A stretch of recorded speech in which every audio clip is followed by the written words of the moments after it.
A la oligarquía no le vamos a apoyar, obviamente no estaremos con la oligarquía. ¿Pero estará ahí en duda apoyar a Pachacuti, RC o Alianza RC? Yo creo que no. Nosotros debemos recuperar por lo menos esa base línea, esa base que nos dejó ya el presidente Rafael Correa.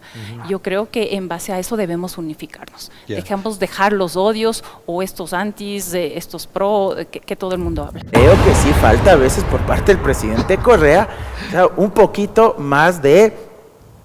Bueno, sabemos cómo es el estilo del presidente Correa, pero tal vez un poquito más de serenidad, de prudencia en el ejercicio de la vocería política, porque si estamos en medio de esta vorágine tan difícil que ha sido al menos sentarse a conversar, bueno, cualquier palabra, cualquier frase que sea subida de tono, puede también propiciar que esto se vaya un poco estancando. La lucha, ¿no?, es contra estos poderes oligárquicos y estos grupos económicos que usan al Estado, usan a la política para enriquecerse más y más. Y ese es el verdadero enemigo, no nosotros, no entre nosotros que nos creemos, pues, obviamente, voceros de la democracia. Mira, con todo el respeto, yo jamás he dicho que soy correísta, no podría decir eso. ¿Nunca fuiste correísta? Porque no creo en los personalismos en política. Una cosa es reconocer a un personaje que hizo mucho y lo sigo haciendo, y otra cosa es decir soy correísta. Creo que eso es uno de los problemas graves de nuestra política, Orlando. Darle a una sola persona todo el capital y todo el bagaje que ha sido la lucha social de nuestro país. La misma Alianza País que surge en el 2006 es el producto de las luchas de años, de décadas, del movimiento indígena, de los sindicatos, de organizaciones tan importantes como la que tú fuiste parte, Orlando. Tú me estabas preguntando de las apuestas del progresismo, ¿sí? Acabas de mencionar, ¿no? Un Leonidas Issa, incluso te diría Pedro Granja. Pedro Granja viene de una militancia de años, ¿no? Tiene un proceso muy interesante en el sur de Guayaquil, en barrios. El mismo partido están abiertos a que esas alianzas se dé en aras de un proyecto, como te digo, patriótico, democrático, que nos dé la paz que necesitamos los ecuatorianos. Y si para eso hay que declinar candidaturas, nosotros tenemos un acuerdo político con Pedro, lo hemos conversado, y si en este proceso se puede llegar a conversar en función de este proyecto que te digo, patriótico, democrático, Pedro mismo lo dijo en esa rueda de prensa, estoy dispuesto a declinar mi candidatura. Estamos conversando con Verónica Silva también. Parecería, eso indico yo, sería parte del asunto, parecería que se está consolidando, ha madurado la posibilidad de una candidatura de la izquierda. Mireya, ¿es posible esa alianza? ¿Hasta dónde una alianza podría definir un binomio o una alianza en listas para poder consolidar lo que se ha venido diciendo, un programa de gobierno y sobre todo la posibilidad de vencer al neoliberalismo en el año 2025? Bueno, realmente hay que felicitar, ¿no?, a todos quienes se han reunido en esta unidad. Se ve que demuestran bastante sensatez, bastante madurez política también, y ver la posibilidad de construir en base a esta unidad un proyecto de gobierno, un proyecto que vaya encaminado a establecer cuáles son los principales problemas que tenemos los ecuatorianos. Entre esos problemas, seguridad y la parte económica.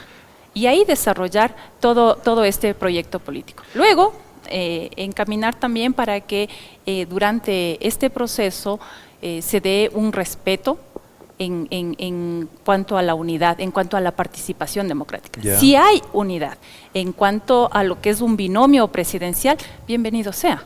Habrá que esperar cuáles son esos acuerdos que puedan llegar en base a ese proyecto que primero se debe construir. Y ahí, en eso, debatir y ver cuál es el binomio presidencial, si van a salir en unidad, que sería lo que todos los ecuatorianos estamos esperando, lo ideal.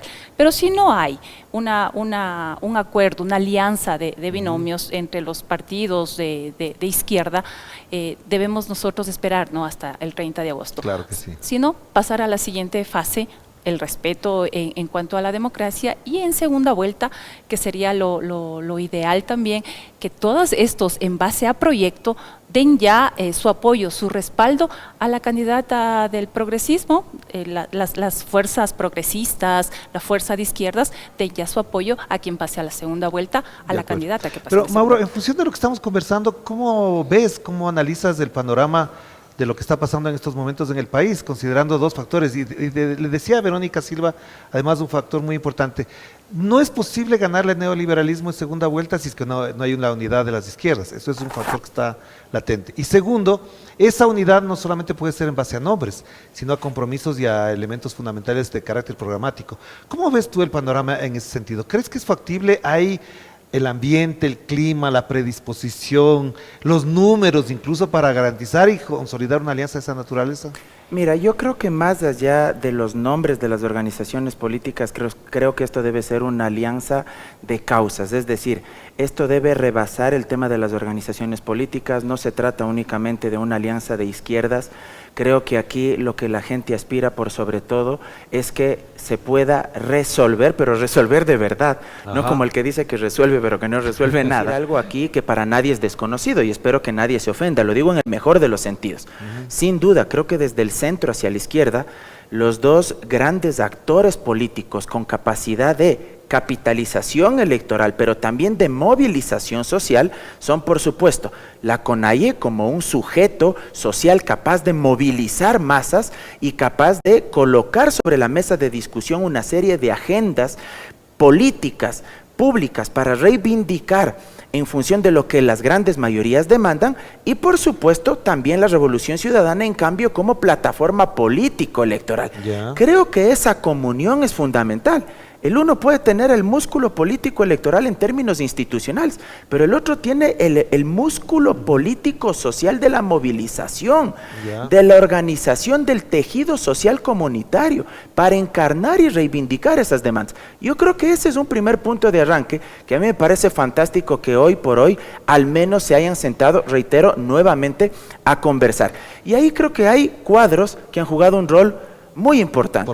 Por ejemplo, desde Pachacuti y desde la CONAIE, yo creo que la generosidad con la que ha actuado Leonidas Issa, Guillermo Churichumbia, Pauqui Castro, me parece que es fundamental. Del lado de la Revolución Ciudadana, Andrés Arauz y Luisa González. Yo creo que hay que valorar esas cuestiones. Más de 20 años, precisamente lo que acababa de mencionar. Y algo fundamental, más allá de que se pueda ir o no en un casillero conjunto, creo que ya se ha logrado algo que a mí me parece histórico, que existe un compromiso ferviente, la convicción de que no van a existir ataques entre ninguna de las fuerzas políticas durante la primera vuelta. Luego, que va a existir la voluntad necesaria para poder acordar en la segunda vuelta un respaldo a la fuerza política de izquierda que pase a ese balotaje. Y un tercer elemento que me parece que incluso trasciende lo meramente coyuntural electoral, y es que se ha acordado al fin construir un programa político de gobierno que pueda incorporar las demandas de las distintas organizaciones políticas que no pasen a segunda vuelta. Es decir, que más allá de que se obtenga o no el resultado que cada uno espera, se comprometan a incorporar, para el que logre pasar a esa segunda vuelta, se comprometan a entregarle parte de su plan de gobierno, y el que pase a ese balotaje a recibirlo, incorporarlo. ¿Para qué? Para que sea una propuesta macro en conjunto y que evidentemente pueda encarnar las distintas necesidades del pueblo ecuatoriano, pero de los sectores progresistas también del país.